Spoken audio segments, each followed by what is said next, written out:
ഉണ്ണി Balakrishnan, P V Anwar പ്രഖ്യാപിച്ചത് 16 മണ്ഡലങ്ങളിലും താൻ ഒരു ജീപ്പിൽ പോയി പ്രചരണം നടത്തും എന്നാണ്. നാളെ അതിൻ്റെ നയവിശദീകരണ യോഗത്തിൻ്റെ ആദ്യഘട്ടമാണ്. ഉറ്റുനോക്കുന്നത് ഇന്നലെ പി വി അൻവറിനെതിരെ ഏറനാട്ടിലും നിലമ്പൂരിലും നമ്മൾ കണ്ട വലിയ മുദ്രാവാക്യങ്ങൾ, പ്രകോപനപരമായ മുദ്രാവാക്യങ്ങൾ വിളിച്ച പാർട്ടി പ്രവർത്തകരാരെങ്കിലും ഈ നയവിശദീകരണ യോഗം കേൾക്കാൻ എത്തുമോ എന്നതാണ് ഒരു ചോദ്യം. രണ്ട്, ഇനി അവരെത്തുന്നില്ലെങ്കിൽ UDF-ൻ്റെ പക്ഷത്ത് നിന്ന് ആരെങ്കിലും ഈ പ്രസംഗം കേൾക്കാൻ എത്തുമോ എന്ന ചോദ്യമുണ്ട്. ആൾക്കൂട്ടമുണ്ടാകുമോ എന്നൊരു ചോദ്യം പൊതുവെ ഉയരുന്നുണ്ട്. പക്ഷേ ഏറ്റുമുട്ടൽ പാതയിലേക്ക് പോകുമോ, പ്രത്യേകിച്ച് ഇന്നലത്തെ മുദ്രാവാക്യത്തിൻ്റെ പശ്ചാത്തലത്തിലും? ഞാനങ്ങനെ ഒരു ഏറ്റുമുട്ടലോ അത്തരത്തിലൊരു ശാരീരികമായ ഫിസിക്കലായ സംഘർഷമോ പ്രതീക്ഷിക്കുന്നില്ല. എന്നാൽ വലിയ ആശയ സംഘർഷങ്ങൾ കേരള രാഷ്ട്രീയത്തിൽ രൂപപ്പെട്ടുകൊണ്ടിരിക്കുന്നു എന്ന് ഞാൻ മനസ്സിലാക്കുന്നു. അതിൽ പ്രതിസ്ഥാനത്ത് നിൽക്കുന്നത് CPM ആയിരിക്കുന്നു എന്നുള്ളതുമാണ് ഏറ്റവും പ്രധാനപ്പെട്ട പ്രശ്നം. എങ്ങനെയാണ് CPM പ്രതിസ്ഥാനത്ത് നിൽക്കുന്നത്? രണ്ട് തരത്തിലുള്ള ആശയ സംഘർഷങ്ങൾ ഇപ്പോൾ നടക്കുന്നുണ്ട്. ഒന്ന്, LDF-ലെ ഏറ്റവും പ്രധാനപ്പെട്ട സഖ്യകക്ഷിയായ CPI വളരെ ശക്തമായി തന്നെ CPM-ൻ്റെ നിലപാടിനെതിരെ പരസ്യമായി രംഗത്ത് വന്നിരിക്കുകയാണ്. ADGP-യെ പ്രൊട്ടക്റ്റ് ചെയ്യുന്നു, അത്തരത്തിലുള്ളൊരു നിലപാട് സ്വീകരിക്കാൻ കഴിയില്ല എന്ന്. ഇന്ന് പ്രകാശ് ബാബുവിൻ്റെ ഒരു പ്രസംഗമുണ്ട്. ആ പ്രകാശ് ബാബുവിൻ്റെ പ്രസംഗത്തിൽ അദ്ദേഹം പറയുന്നുണ്ട്, ADGP-യുടെ സ്ഥാനത്തിരിക്കുന്ന ഒരു പോലീസ് ഉദ്യോഗസ്ഥൻ ഒരു RSS നേതാവുമായി കൂടിക്കാഴ്ച നടത്തിയാൽ അങ്ങനെ ഒരാളുമായി യോജിച്ചു പോകാൻ ഇടതുപക്ഷ പ്രസ്ഥാനങ്ങൾക്ക് കഴിയുമോ? ഇടതുപക്ഷ മൂല്യങ്ങൾ ഉയർത്തിപ്പിടിക്കുന്നതാണ് ഇടതുപക്ഷ രാഷ്ട്രീയം. ആ രാഷ്ട്രീയത്തിൽ, ആ മൂല്യത്തിൽ ആരെങ്കിലും വീഴ്ച വരുത്തിയാൽ അത് തുറന്നു പറയാൻ നമ്മൾ ഒട്ടും തന്നെ മടി കാണിക്കേണ്ടതില്ല എന്ന് പ്രകാശ് ബാബു പറയുന്നു. ഇപ്പോൾ നമ്മൾ ബിനോയ് വിശ്വത്തിൻ്റെ പ്രതികരണം കേട്ടു.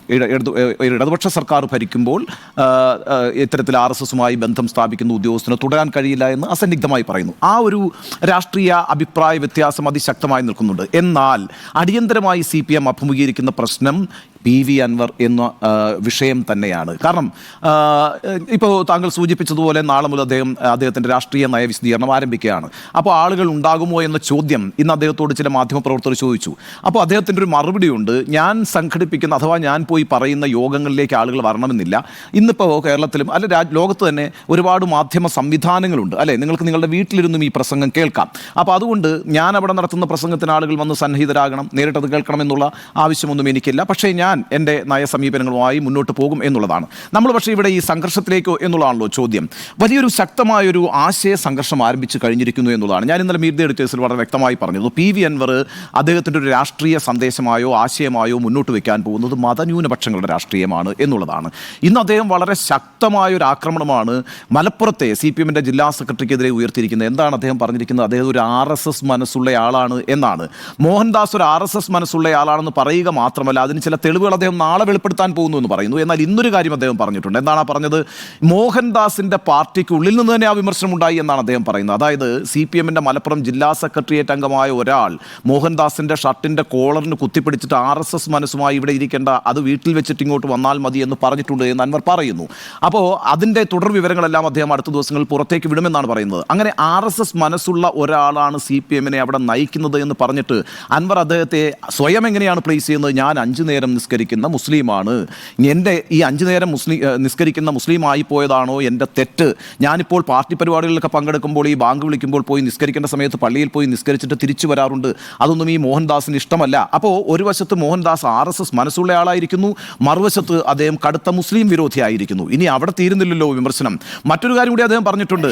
ഈ മതന്യൂനപക്ഷങ്ങൾ, പ്രത്യേകിച്ച് ക്രിസ്തീയ സമുദായങ്ങൾ ധാരാളം മതസ്ഥാപനങ്ങൾ നടത്തുന്ന, മറ്റ് സ്ഥാപനങ്ങൾ നടത്തുന്ന ഒരു സ്ഥലമാണ് നിലമ്പൂരും പ്രത്യേകിച്ച് മലപ്പുറത്തെ ഈ പറയുന്ന മലയോര മേഖലകളും. അപ്പോൾ അവിടുത്തെ സ്ഥാപനങ്ങൾക്കൊക്കെ അവിടുത്തെ MLA എന്ന നിലയ്ക്ക് ഞാൻ പണം നൽകാറുണ്ട്. ആ പണം നൽകുന്നതിന് മോഹൻദാസ് എതിരായിരുന്നു, പ്രത്യേകിച്ച് ക്രിസ്ത്യൻ സ്ഥാപനങ്ങൾക്ക് പണം നൽകുന്നതിനെതിരായിരുന്നു എന്ന് മാത്രവുമല്ല അദ്ദേഹം തന്നെ വിളിച്ചിട്ട് പറഞ്ഞിട്ടുണ്ട്, മതസ്ഥാപനങ്ങൾക്ക് പണം നൽകുന്നത് നമ്മുടെ പാർട്ടിയുടെ രീതി അല്ല എന്ന് പറയുകയും അദ്ദേഹത്തിൻ്റെ തന്നെ ഇനിഷ്യേറ്റീവിൽ അദ്ദേഹം തിരുവനന്തപുരത്ത് വിളിച്ചിട്ട് ഈ തൻ്റെ സഹായ പദ്ധതികൾ പലപ്പോഴും ചവിട്ടിപ്പിടിക്കാൻ നിർദ്ദേശം നൽകുകയും ചെയ്തിട്ടുണ്ട്. ഈ രീതിയിൽ ക്രിസ്ത്യൻ മുസ്ലിം സമുദായങ്ങളെ തന്നോടൊപ്പം നിർത്താൻ പറ്റുന്ന രീതിയിലുള്ള വാദമുഖങ്ങളാണ് അൻവർ ഉന്നയിച്ചു തുടങ്ങിയിരിക്കുന്നത്, തുടർന്നും ഉന്നയിക്കാൻ പോകുന്നത്. ഇവിടെ ഒരു പ്രശ്നമുള്ളത്, ഇപ്പം മലപ്പുറത്ത് പ്രത്യേകിച്ച് മലബാറിലെ മുസ്ലിം രാഷ്ട്രീയത്തിൽ എപ്പോഴും ഇടതുപക്ഷ പ്രസ്ഥാനങ്ങളെ അവിടുത്തെ മുസ്ലിങ്ങൾ കാണുന്നത് എങ്ങനെയാണ്, ന്യൂനപക്ഷങ്ങൾ കാണുന്നത് എങ്ങനെയാണ്?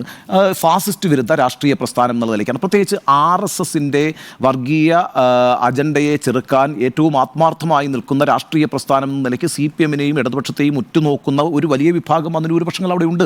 എപ്പോഴും മലബാറിൽ നിന്ന് വലിയ വിജയം ഇടതുപക്ഷ ഇടതുപക്ഷത്തിന് ലഭിക്കുന്നത് ആ ഒരു സാഹചര്യത്തിലാണ്, ആ വോട്ട് ബാങ്കിൻ്റെ പിന്തുണയോടുകൂടി തന്നെയാണ്. എന്ന് മാത്രവുമല്ല, അവിടെ നോക്കൂ, എപ്പോഴും മുസ്ലിം സമുദായത്തിലെ തന്നെ എന്നാൽ ഇതര പാർട്ടികളിൽ പ്രവർത്തിച്ചിട്ടുള്ള ആളുകളെ അടർത്തിക്കൊണ്ടുവന്ന് ഒരു ജനകീയ മുഖം സൃഷ്ടിക്കാൻ CPM അവിടെ എപ്പോഴും ശ്രമിച്ചിട്ടുണ്ട്. ഇപ്പം TK ഹംസയെ മുതൽ ഇങ്ങോട്ട് എടുത്തു കഴിഞ്ഞാൽ മലപ്പുറത്ത് ഈ പറയുന്ന CPMന് വേരോട്ടം ഉണ്ടാക്കുന്നതിനകത്തും ഒരു വിഭാഗത്തിലെങ്കിലും ആ മതവിഭാഗം ഉറച്ച് മുസ്ലിം ലീഗിൻ്റെയും UDFിൻ്റെയൊക്കെ പുറകിലാണ് നിൽക്കുന്നതെങ്കിലും അതിലൊരു വിഭാഗത്തെ അടർത്തിക്കൊണ്ടുവരുന്നതിന് പലതരത്തിലുള്ള ഡിഫെക്ഷൻസ് ഉപയോഗിച്ചിട്ടുണ്ട് CPM. അത് TK ഹംസയിലൂടെ ഉപയോഗിച്ചിട്ടുണ്ട്, അത് PV അൻവറിലൂടെ ഉപയോഗിച്ചിട്ടുണ്ട്, അത് അബ്ദുറഹ്മാനിലൂടെ ഉപയോഗിച്ചിട്ടുണ്ട്, അത് കാരാട്ട് റസാഖിലൂടെ ഉപയോഗിച്ചിട്ടുണ്ട്, അത് PT റഹീമിലൂടെ ഉപയോഗിച്ചിട്ടുണ്ട്. ഏറ്റവും ഒടുവിൽ നമുക്കറിയാലോ പൊന്നാനിയിൽ മത്സരിച്ച KC ഹംസ അവസാനം മുസ്ലിം ലീഗിൽ നിന്ന് പുറത്തേക്ക് വന്ന ആളാണെന്ന് മാത്രമല്ല പാർട്ടി ചിഹ്നത്തിലാണ് മത്സരിച്ചത് അല്ലേ. ഇപ്പോൾ ശ്രീരാമകൃഷ്ണനെയൊക്കെ പോലുള്ള നേതാക്കൾ മലപ്പുറത്തുനിന്നുണ്ട് എങ്കിൽ പോലും ജലീലിനെ പോലെയോ അൻവറിനെ പോലെയോ അബ്ദുറഹ്മാനെ പോലെയോ ഒക്കെയുള്ള മുഖങ്ങൾ വെച്ചുകൊണ്ടാണ് CPM എപ്പോഴും ആ സമുദായത്തിലേക്ക് ഒരു ഇൻട്രോഡ് ഉണ്ടാക്കാൻ ശ്രമിച്ചിട്ടുള്ളത്. CPMൻ്റെ രാഷ്ട്രീയ നയവും ഫാസിസ്റ്റ് വിരുദ്ധ നയമാണ്, പിന്നെ ഈ പറയുന്ന ഹിന്ദുത്വ വിരുദ്ധ നയമാണ്. അപ്പോൾ ആ കാര്യത്തിലകത്തൊന്നും അവിടെയുള്ള ആളുകൾക്ക് സംശയമില്ല. പക്ഷേ അൻവർ ഇപ്പോൾ ഉന്നയിച്ചിരിക്കുന്ന ഈ പ്രശ്നം എന്ന് പറയുന്നത് ഗുരുതരമായൊരു പ്രശ്നമല്ലേ. ഈ CPMൻ്റെ നിലപാടെന്ന് പറയുന്നത് CPM RSSുമായി ചങ്ങാത്തം സ്ഥാപിക്കുന്നു, സന്ധി ചെയ്യുന്നു എന്നൊരു ആരോപണം ഉന്നയിച്ചു കഴിഞ്ഞാൽ ആ രാഷ്ട്രീയ ആരോപണത്തെ എങ്ങനെ നേരിടണം എന്നുള്ളത് വലിയൊരു അങ്കലാപ്പാണ് ആ രാഷ്ട്രീയ പാർട്ടിക്ക് ഉണ്ടാക്കുന്നത്. അത് ചെറിയൊരു കാര്യമല്ല. കാരണം ഈ കഴിഞ്ഞ കുറച്ച് നാളുകളായി തുടർച്ചയായിട്ട് ഇവിടെ പ്രതിപക്ഷം ഉന്നയിച്ചുകൊണ്ടിരിക്കുന്ന ഒരു വാദം എന്ന് പറയുന്നത് ഇവർക്ക് BJPയുമായിട്ട് അന്തർധാരയുണ്ടെന്നാണ്. ഇന്ത്യയിലെ എല്ലാ സംസ്ഥാനങ്ങളിലും കോൺഗ്രസിനെതിരായിട്ട് ഇത്തരം ഒരു ആരോപണം നിലനിൽക്കുമ്പോൾ അത് തന്നെ CPMും ഇടതുപക്ഷ പാർട്ടികളും കേരളത്തിൽ ആവർത്തിച്ചുന്നയിക്കുമ്പോൾ CPMനെതിരെ അങ്ങനെ ഒരു ആരോപണം കേരളത്തിൽ മാത്രം സാധ്യമായിരിക്കുന്നു എന്നുള്ളതാണ്. അത് ലോക്നാഥ് ബെഹ്റയുടെ കാര്യം മുതൽ ഈ പറയുന്ന സ്വർണ്ണക്കടത്തിലെ ED അന്വേഷണം മുതൽ കൊടകരയിലെ പണം ഇടപാടുമായി ബന്ധപ്പെട്ട് കുഴൽപ്പണ ഇടപാട് മുതൽ ഈ കരുവന്നൂരിലെ ED അന്വേഷണം മുതൽ പല കാര്യങ്ങളും അവസാനം ഏറ്റവും ഒടുവിൽ അദ്ദേഹത്തിൻ്റെ കുടുംബത്തെ തന്നെ ഉണ്ടാക്കിയിട്ടുള്ള ആ കേസുമായിട്ട് ഇൻകം ടാക്സ് കേസുമായി ബന്ധപ്പെട്ട് CMRലുമായി ബന്ധപ്പെട്ട വിവാദം അടക്കമുള്ള കാര്യങ്ങൾ ഏറ്റവും ഒടുവിൽ തൃശ്ശൂർ പാർലമെൻറ്റ് മണ്ഡലത്തിൽ ഒരു രഹസ്യധാരണ ഉണ്ടാക്കിയിരിക്കുന്നത് അടക്കമുള്ള ആക്ഷേപങ്ങൾ ഈ എന്താ പറയുക എണ്ണമിട്ടിങ്ങനെ ആരോപിക്കുന്ന സമയത്താണ് PV അൻവറിനെ പോലെ ഇടതുപക്ഷാനുഭാവിയായി നിന്നിരുന്ന കഴിഞ്ഞ ഒരു 10 വർഷമെങ്കിലും ഇടതുപക്ഷ പ്രസ്ഥാനത്തിനോടൊപ്പം സജീവമായി നിന്നിരുന്ന ഒരാൾ ഇറങ്ങി നിന്നുകൊണ്ട് അതേ ആരോപണം ആവർത്തിക്കുന്നത്. ഇതൊരു ചെറിയ പ്രതിസന്ധിയല്ല, ഇതൊരു ചെറിയ രാഷ്ട്രീയ സംഘർഷമല്ല. ഞാൻ പറയുന്നത് ശാരീരികമായ സംഘർഷത്തെക്കുറിച്ചല്ല, മറിച്ച് ആശയ സംഘർഷമാണ്. ഇതൊരു വലിയ ആശയ സംഘർഷത്തിലേക്കാണ് പോകുന്നത്. അവിടെ വേറൊരു പ്രധാനപ്പെട്ട കാര്യം കൂടിയുണ്ട്. ഈ വാദത്തെ മുന്നോട്ട് കൊണ്ടുപോയിട്ട് അടുത്ത തെരഞ്ഞെടുപ്പിനെ ലക്ഷ്യം വെച്ചുകൊണ്ട് ഒരു പുതിയ വാദം കൂടി ഉണ്ടായിട്ടുണ്ട്. എന്താണെന്ന് വെച്ചാൽ ഈ CPMും RSSുമായി ഒരു ധാരണ ഉണ്ടാക്കുന്നു, അഥവാ BJPയുമായി ഒരു ധാരണ ഉണ്ടാക്കുന്നത്. എങ്ങനെയാണ്? കുറച്ചധികം സീറ്റുകളിൽ BJP CPMന് അനുകൂലമായിട്ട് വോട്ട് ചെയ്യും, എന്നാൽ കുറച്ച് സീറ്റുകൾ കിട്ടാൻ BJPയെ CPM സഹായിക്കും. എന്തിനാണത്?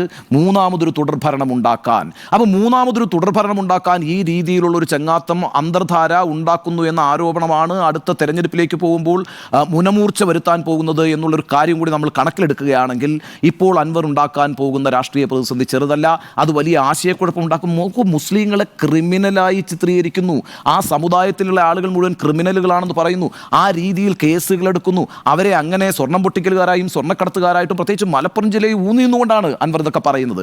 അതൊന്നും ചെറിയ ഇളക്കമല്ല ഉണ്ടാക്കുക. ഈ പറയുന്ന മനുഷ്യ മനസ്സുകൾ എന്ന് പറയുന്നത് കാര്യമ്പോൾ ഉണ്ടാക്കിയൊന്നുമല്ലല്ലോ. ചില സംശയങ്ങളുടെ വിത്ത് പാകിക്കഴിഞ്ഞാൽ അത് ആളിക്കത്താൻ അധികം സമയമൊന്നും വേണ്ട. അതൊരു വലിയ രാഷ്ട്രീയ പ്രതിസന്ധിയാണ്. അതുകൊണ്ടാണ് ഗോവിന്ദ മാസ്റ്റർ ഇന്നലെ വാർത്താ സമ്മേളനം നടത്തുമ്പോഴൊക്കെ വളരെ സൂക്ഷ്മതയോടുകൂടി പറഞ്ഞത് ഞങ്ങൾ അദ്ദേഹവുമായിട്ടുള്ള ബന്ധം വിച്ഛേദിക്കുകയാണ്, ഞങ്ങൾ അദ്ദേഹവുമായിട്ടുള്ള ബന്ധം ഉപേക്ഷിക്കുകയാണ്, അദ്ദേഹം തന്നെയാണ് അതിന് കാരണക്കാരൻ എന്ന് പറയുമ്പോൾ ഈ പറയുന്ന ഒരു പ്രതിസന്ധി അവിടെ രൂപപ്പെടാനിരിക്കുന്നു. ഈ സാഹചര്യത്തെ മുതലാക്കിക്കൊണ്ട് ഒരു മതന്യൂനപക്ഷ രാഷ്ട്രീയം പറഞ്ഞുകൊണ്ട്, ഒരു മുസ്ലിം രാഷ്ട്രീയം പറഞ്ഞുകൊണ്ട് CPMനെതിരായിട്ടൊരു വികാരം ഉണ്ടാക്കിയെടുക്കാൻ അൻവറിന് കഴിയുകയാണെങ്കിൽ അത് മലബാറിൽ ചെറിയ വെല്ലുവിളിയല്ല ഉണ്ടാക്കുക. മലബാറിൽ മാത്രമായിട്ട് അത് നിൽക്കില്ല. ഏതാണ്ട് 60 മണ്ഡലങ്ങളിൽ മുസ്ലിം ന്യൂനപക്ഷങ്ങൾക്ക് ഒരു നല്ല വോട്ട് ബാങ്കാണ്. അതും ഇന്നലെ അൻവർ പറഞ്ഞിട്ടുണ്ട്. ആ വോട്ട് ബാങ്കിനെ ലക്ഷ്യം വെച്ചും അൻവർ നീങ്ങുമെന്ന കാര്യത്തിൽ സംശയമില്ല. അതിനെ പ്രതിരോധിക്കുക എന്ന് പറയുന്ന ഇത്രയേറെ ആരോപണങ്ങൾ ഉന്നയിക്കപ്പെട്ടിരിക്കുന്ന ഒരു സാഹചര്യത്തിൽ പ്രത്യേകിച്ച് ADGP അജിത് കുമാറും ദത്താത്രേയ ഹൊസബോളയുമായിട്ടുള്ള കൂടിക്കാഴ്ചയ്ക്ക് ശേഷം പൂരം കലക്കിയ സംഭവങ്ങൾ വരെ സംശയം വളരെ ശക്തമായി നിൽക്കുന്ന ഒരു സാഹചര്യത്തിൽ ആ സാഹചര്യത്തെ പരമാവധി മുതലെടുക്കാൻ അൻവർ ശ്രമിക്കും. ആ മുതലെടുപ്പിൽ ജനങ്ങൾ വീഴാനുള്ള സാധ്യതയുണ്ട്. ഈ പറയുന്ന കണക്ക് ഇപ്പം മോഹൻദാസ് ഇന്ന് വന്നിരുന്നു പറഞ്ഞത് ഒരു തോറ്റ MLA ആണ് ഇദ്ദേഹം എന്നുള്ള നിലയ്ക്കാണ്. അതായത് ഇദ്ദേഹം ആദ്യത്തെ 5 വർഷം പ്രവർത്തിച്ചിട്ടേ ഇല്ല. അപ്പോഴൊക്കെ പാർട്ടി മറുപടി പറയേണ്ടി വരും. 5 വർഷം ഒന്നും പ്രവർത്തിച്ചിട്ടില്ല, ആ മണ്ഡലത്തിന് വേണ്ടി ഒന്നും ചെയ്തിട്ടില്ല, പിന്നെ എന്തിനാണ് അതേ സ്ഥാനാർത്ഥിയെ നിലമ്പൂരിലേക്ക് വീണ്ടും കെട്ടിയിറക്കിയത് എന്നുള്ളൊരു ചോദ്യം അവിടെ നിലനിൽക്കുന്നുണ്ട്. ഇപ്പോൾ പറയുന്ന അദ്ദേഹം ഒരു കൊലപാതക കുറ്റമടക്കമുള്ള എത്രയേറെ ക്രിമിനൽ കേസുകളിൽ പ്രതിയാണ് എന്നൊക്കെയുള്ള വാദമുഖങ്ങളാണ് പറയുന്നത്. പക്ഷേ അതൊന്നും ആയിരിക്കില്ല ചർച്ച ചെയ്യപ്പെടുക. ചർച്ച ചെയ്യപ്പെടാൻ പോകുന്ന വിഷയം അൻവർ ഉന്നയിക്കുന്ന ഈ മതന്യൂനപക്ഷ രാഷ്ട്രീയവും ഈ RSSുമായുള്ള ചങ്ങാത്തവുമാണ്. ഒരു കാര്യം കൂടി പറഞ്ഞ് ഞാൻ അവസാനിപ്പിക്കുന്നു. അവിടെ കൂടുതൽ സംശയത്തെ ബലപ്പെടുത്തുന്ന രീതിയിൽ CPIയുടെ നിലപാട് വരുന്നില്ലേ, അതാണ് അടുത്ത സംഘർഷം എന്ന് പറയുന്നത്. CPI അതിശക്തമായി പറഞ്ഞുകൊണ്ടിരിക്കുന്നു. ADGP രാജ്കുമാറിനെ മാറ്റണം.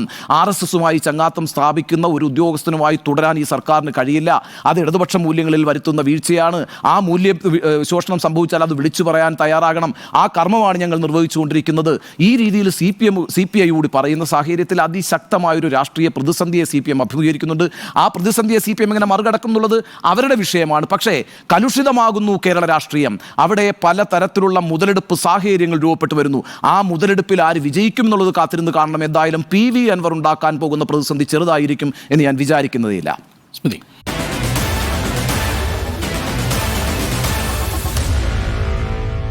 Meet the editors.